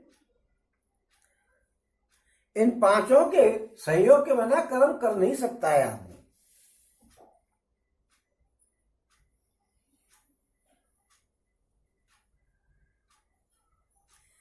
अब ये बात बता रहे हैं कि सब कामों में आत्मा को कर्ता मानने वाले आदमियों की निंदा कर रहे हैं वो। ओम तत्रैवं सति कर्तारम् आत्मानं केवलं तु यः पश्यत्यक्ति कृतबुद्धित्वान् न स पश्यति दुर्मतिः। परंतु ऐसा होने पर भी जो मनुष्य अशुद्ध बुद्धि होने के कारण उस विषय में यानी कर्मों के होने में केवल शुद्ध स्वरूप आत्मा को कर्ता समझता है, वो मलिन बुद्धि वाला अज्ञानी यथार्थ नहीं समझता है। ऐसा करने में भी आदमी ये जो देखिए इसमें कहा है कि अशुद्ध बुद्धि, जिसकी बुद्धि शुद्ध हुई नहीं है, क्योंकि उसके दिमाग में यह ही नहीं कि आत्मा अलग है, आत्मा से कोई मतलब नहीं है, आत्मा कुछ नहीं करती है, ये बात दिमाग में आ जाए तो वो शुद्ध हो गई बुद्धि, इसलिए उसको अशुद्ध कहा है।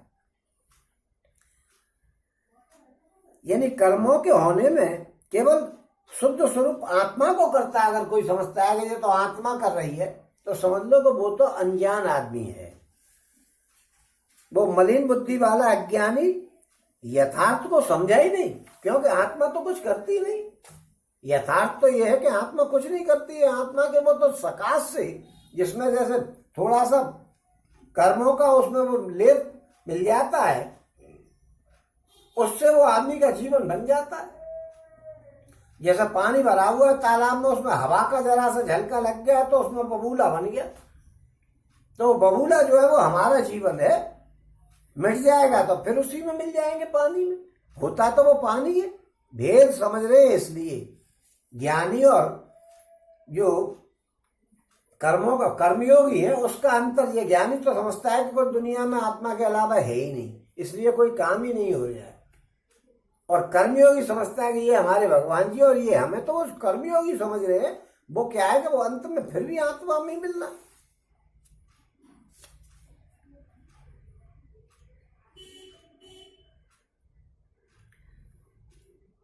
अब वो आत्मा को यथार्थ रूप में समझ करके उसे अकर्ता मानने वाले की स्तुति कर रहे हैं भगवान जी। तो वो कह रहे हैं, ओम यस्य नाहं क्रतो भावो बुद्धिर्यस्य न लिप्यते हत्वापि स इमां लोकान् न हन्ति न निबध्यते। जिस पुरुष के अंतःकरण में मैं करता हूं ऐसा भाव नहीं है, अथवा जिसकी बुद्धि सांसारिक पदार्थों में और कर्मों में लिपायमान नहीं होती है,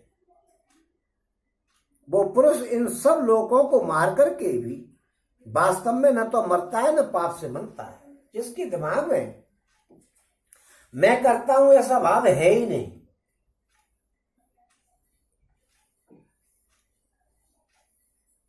जिसका देह अभिमान में रहने के कारण कर्तापन का अभाव हो गया है, ऐसे आदमी को या ये बात बताई कि मैं करता हूं, ये भाव मिट जाता है उसका। उसके फल से अपना किसी प्रकार का भी संबंध नहीं समझना तथा सबको सपने के समान और भोगों की भांति क्षणिक और नाशवान और कल्पित समझ लेने का कारण अंतःकरण में उसके संस्कारों का जो संग्रहित न होना है, वही बुद्धि का लिपायमान नहीं होना है। उसके दिमाग में ये घुस जानी चाहिए कि हमें कर्मों से कोई मतलब नहीं है। उनको झूठा समझ लेना चाहिए, जैसा संसार झूठा है और नाशवान है। सबको सपने के कर्म और भोगों की भांति, जो सपने में कर्म होते हैं उसकी भांति जो झूठा समझ लेता है, वही कह रहे हैं कि वो फिर कर्मों में लिपायमान नहीं होता है। क्यों? जानता है कि कर्म करोगे, कुछ दिन भोगेंगे, उसके बाद फिर खत्म। तो ये तो झूठे है, गलत है। सपना देखा, आनंद आ गया, और सपना खत्म तो सब कुछ खत्म। ऐसे ही कर्म किए, कुछ आनंद सा लिया, क्षणिक आनंद, जो इसे हम आनंद समझ रहे वो आनंद नहीं होता है, और उसके बाद फिर खत्म। तो उसके दिमाग में जो ये बात आ जाती, वो लिपायमान नहीं, लिप्त नहीं होता है। वो पुरुष इन सब लोगों को मार करके भी वास्तव में न तो मरता है और न पाप से बनता है।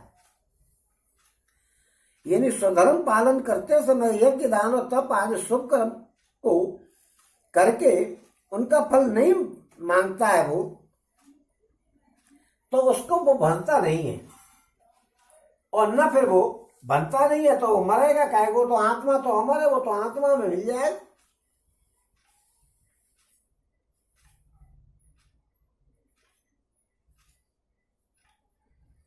अब भगवान जी भली बात समझाने के लिए,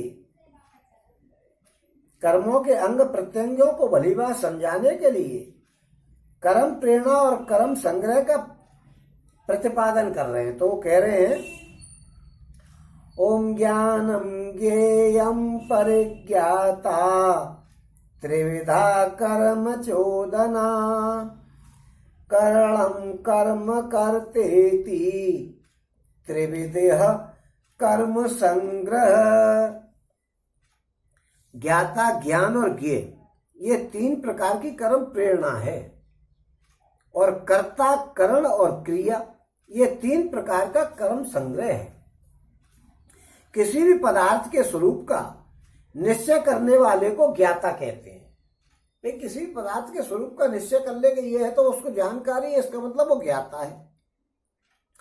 और वो जिस वृत्ति के द्वारा वस्तु के स्वरूप का निश्चय करता है उसको ज्ञान कहते हैं। ज्ञान के द्वारा ही तो करेगा। और जिस वस्तु के स्वरूप का निश्चित करता है वो ज्ञेय है। जिस चीज को वो करता है, स्वरूप का जानकारी प्राप्त करता है, वो तो ज्ञाता है। और जिसके द्वारा वो प्राप्त करता है उसका ज्ञान है। ज्ञान के द्वारा पता लगाता है कि ये वास्तविकता क्या है। और जिस चीज को देखता है वो चीज ज्ञेय है, यानी जिसकी जानकारी ली गई है। यह कर्तव्य प्रेरणा 3 प्रकार की है। अधिकारी मनुष्य ज्ञान वृत्ति द्वारा यह निश्चय कर लेता है कि अमुक अमुक वस्तुओं द्वारा अमुक प्रकार से अमुक कर्म मुझे करना है, तभी वो उस काम में प्रवृत्त होता है।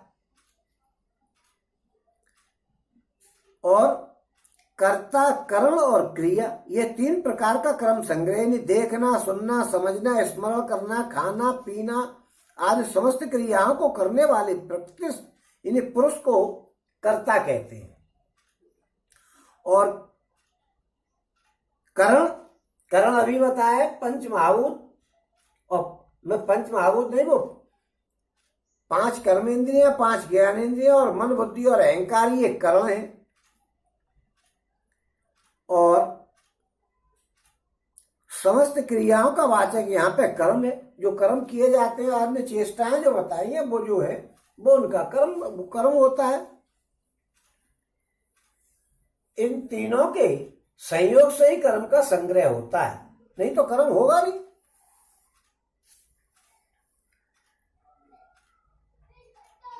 अब ज्ञान, कर्म और कर्ता के सात्विक, राजस और तामस इस प्रकार त्रिवेद वेद क्रम से बतलाने की प्रस्तावना कर रहे हैं। ओम ज्ञानम कर्मम च कर्ता च त्रिविधैव गुण भेदतः प्रोच्यते गुण संख्याने यथा प्रक्षणुतान्यपि। गुणों की संख्या करने वाले शास्त्र में ज्ञान और कर्म तथा कर्ता और गुणों का के भेद से 3 प्रकार के कहे गए। ज्ञान, कर्म तथा कर्ता गुणों के भेद से 3 प्रकार के कहे गए हैं। उसको अब तुम उससे सुन ले। ज्ञान, कर्म और कर्ता ये 3 प्रकार के बताए। तीनों 3 प्रकार के होते हैं। कौन कौन से? अब ये सात्विक ज्ञान कौन सा, उसके लक्षण पहले बता रहे हैं। तो वो कह रहे हैं ओम सर्वभूतेषु येनैकं भावमव्ययमीक्षते अविभक्तं विभक्तेषु तज्ज्ञानं विद्धि सात्विकम्। जिस ज्ञान से मनुष्य पृथक पृथक सब भूतों में एक अविनाशी परमात्मा को विभाग रहित संभाव से स्थित देखता है, उस ज्ञान को तू सात्विक ज्ञान समझ। यानी जो मनुष्य जो है पूरी दुनिया में भगवान को एक भाव से देखता है, एक अविनाशी परमात्मा को विभाग रहित संभाव से स्थित देखता है। जो आदमी ये देखता है कि दुनिया में भगवान ही भगवान है, सिया आराम मैं सब जग जानी, इस भाव से जो देखता है वो सात्विक, उसका देखने का ज्ञान, सात्विक ज्ञान समझो उसको सबसे बढ़िया ज्ञान, क्योंकि पूरी दुनिया में भगवान ही भगवान है और कुछ दुनिया में है ही नहीं। और राजस ज्ञान क्या होता है? ओम पृथक्त्वेन तु यज्ञानम नाना भावान पृथग्विधान वेत्ति सर्वेषु भूतेषु तज्ज्ञानम विद्धि राजसम। किंतु जो ज्ञान अर्थात जिस ज्ञान के द्वारा मनुष्य संपूर्ण भूतों में भिन्न भिन्न प्रकार के अनेक भावों को अलग अलग जानता है, उस ज्ञान को तू राजस जान। यानी अलग अलग समझना, अर्थात यह समझना कि प्रत्येक शरीर में आत्मा अलग अलग है और वे बहुत हैं। यही संपूर्ण भूतों में भिन्न भिन्न प्रकार के अनेक भावों को अलग अलग देखना है। हर आदमी, कुछ आदमी ये समझते हैं कि भैया सब में अलग अलग आत्मा है, इसकी आत्मा निकल के चलेगी, वो क्या मेरी आत्मा को सता रहे हो? आदमी कहता ही नहीं यार क्यों उसकी आत्मा को सता रहे या क्यों मेरी आत्मा को सता रहे। इसका मतलब वो जानता है कि इसकी आत्मा अलग है, मेरी आत्मा अलग है। जो आत्माओं को अलग अलग समझता है, जो आत्माओं को एक समझता है वो सात्विक ज्ञानी है, और जो आत्माओं को अलग अलग समझ रहा है वो राजसी ज्ञानी है। अब तीसरा बता रहे हैं तामसी ज्ञानी कौन सा है। ओम यत्तु कृष्णवदेकस्मिन् कार्ये सक्तमहेतुकम् अतत्त्वार्थवदकल्पं च तत्ताम समुदाहृतम्। परंतु जो ज्ञान एक कार्य रूप शरीर में ही संपूर्ण के सदस्य आसक्त है तथा जो बिना युक्ति वाला तात्विक अर्थ से रहित और तुच्छ है वो तामस कहा गया। अब वो जो समझता है कि भैया शरीर ही जो कुछ है सो है, बाकी और कुछ बेकारी बातें हैं, जो ऐसी बात समझता है, जिस विपरीत ज्ञान के द्वारा मनुष्य प्रकृति के कार्यरूप शरीर को ही अपना सब कुछ समझता है और ऐसा समझ करके उस क्षणभंग नाशवान शरीर में सर्वस्व की भांति आसक्त रहता है, उसके नाश से ही सबरा नाश मानता है, वो बिल्कुल ही तामसी आदमी है। क्योंकि अत्यंत तमोगुणी मनुष्य की समझ में उन लोगों की समझ ही ऐसी हुआ करती है कि वो जो कुछ है सो हमारा शरीर है, इसके अलावा कुछ है ही नहीं सही। अब सात्विक कर्म के लक्षण बता रहे हैं। ओम नियतम संगरहितम अराग द्वेषत कृतम अराग द्वेषतः कृतम। ओम नियतम संगरहितम अराग द्वेषतः कृतम अफल प्रेप्सुना कर्म यत् सात्विक मुच्यते। जो कर्म शास्त्र विधि से नियत किया हुआ है और कर्तापन के अभिमान से रहित है तथा फल नहीं चाहने वाले पुरुष द्वारा बिना राग द्वेष के किया गया है वो सात्विक कर्म है। जिस शास्त्र विधि से नियत है, शास्त्रों में बताया कि यह कर्म करना चाहिए, वो हमने कर्म किया और कर्तापन के अभिमान से किया तथा फल नहीं चाहने की वजह से किया, तो ऐसा जो काम है वो सात्विक काम है। और राग द्वेष उसमें नहीं रखा, किसी की जलन वगैरह की बात कोई रखी नहीं, वो सात्विक कर्म है। अब राजस कर्म कौन सा है। ओम यत्तु कामेप्सुना कर्म साहंकारेण वा पुनः क्रियते बहुलायासम तद्राज समुदाहृतम। परंतु जो कर्म बहुत परिश्रम से युक्त है तथा भोगों को चाहने वाले पुरुषों द्वारा अहंकार युक्त पुरुष द्वारा किया गया है वो कर्म राजसी है। बहुत कुछ चाहिए हमको, इस कर्म को कर रहे हैं इससे, और अहंकार में कह रहे हैं हमारे पास ये कर्म कर रहे हैं तो हमको ये मिलेगा, अहंकार से युक्त है वो कर्म राजस है। कर्म राजस क्योंकि कर्म तो धार्मिक कर रहे हो लेकिन फल की इच्छा से कर रहे हो, तो वो जो है राजस कर्म है। और अब तामस कर्म कौन सा है। ओम अनुबंधम चयम हिंसाम अनवेक्ष्य च पौरुषम मोहादारभ्यते कर्म यत् तामसमुच्यते। जो कर्म परिणाम हानि हिंसा और सामर्थ्य को नहीं विचार करके केवल अज्ञान से आरंभ किया जाता है वो तामस कर्म है। जो कर्म परिणाम, इसका क्या परिणाम निकलेगा इस पर विचार नहीं किया जाए, इससे क्या हानि होगी इस पर भी विचार नहीं किया जाए, और हमारी सामर्थ्य है कि नहीं है इस पर भी विचार नहीं किया जाए, केवल अज्ञान से ही आरंभ कर दिया जाए कि हमें तो कर्म करना है, ये सोचो ही नहीं कि इसको कर पाएंगे कि नहीं, या इसके क्या नुकसान होगा, या हम कर सकते हैं कि नहीं, या हमको इससे क्या हानि हो जाएगी, या करने में हम समर्थ हैं कि नहीं, या इसका क्या परिणाम निकलेगा, इन बातों को विचार ही नहीं करें और कर्म करने लग जाए तो वो तामसी कर्म है।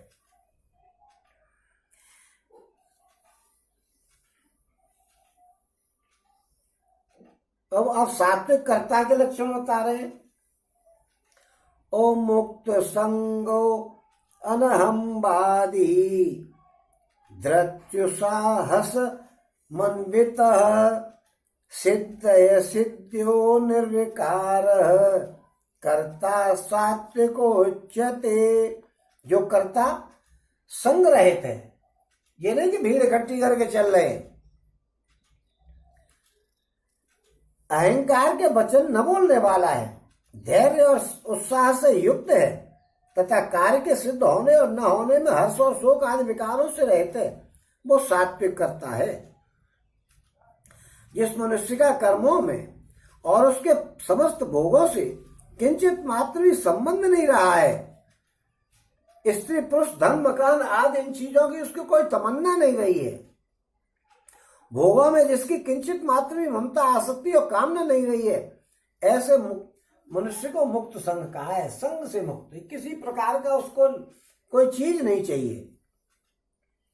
और अहंकार के वचन न बोलने वाला, जो कभी घमंड की बात ही नहीं करता है और धैर्य और उत्साह से युक्त है, कोई भी बड़ा काम हो जाए तो भी अपने धैर्य को नहीं छोड़ता है और काम करने के लिए उत्साहित रहता है और न होने पर हर्ष और शोक आदि विकारों से बिल्कुल दूर है। ऐसा आदमी सात्विक कर्म करने वाला सात्विक कर्ता बताया जाता है, कि जिसको किसी प्रकार का सात्विक कर्ता कौन सा संग्रह है, कोई भी चीज नहीं चाहिए। अहंकार के वचन नहीं बोले, संग्रह नहीं, कोई चीज चाहिए नहीं हमको, फल की इच्छा ही नहीं है और अहंकार कभी करे नहीं और धैर्य को बनाए रखे। कोई नुकसान हो गया तो कोई बात नहीं, फायदा हो गया तो कोई बात नहीं, ये नहीं कर सुख हर्ष है जड़ दुख भी लगाई, तो वो दो सब धीर रहे मन माई, दोनों समय में धीर पुरुष रहता है, वो उसको कहते हैं। और उत्साह से युक्त है, किसी काम को करने की मन में लग रही कि हाँ भाई करो, और उस कार्य की सिद्ध होने और न होने पर हर्ष और शोक आदि विकारों से जो रहता है वो सात्विक करता है। अब राजस कर्ता कौन सा है? ओ रागी करम फल पेप्सुर लब्धो हिंसात्म को शुचि।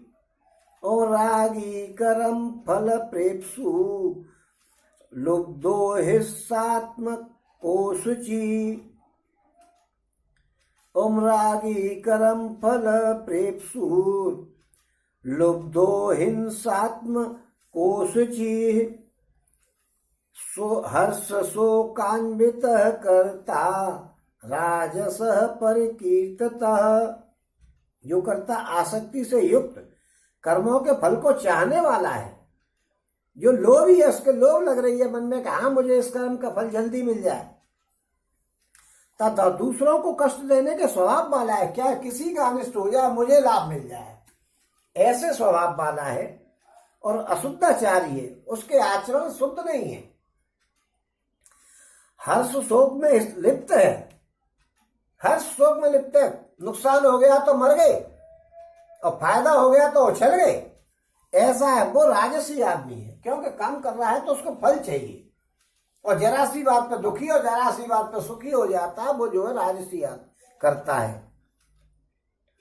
अब तामसी करता कौन सा है?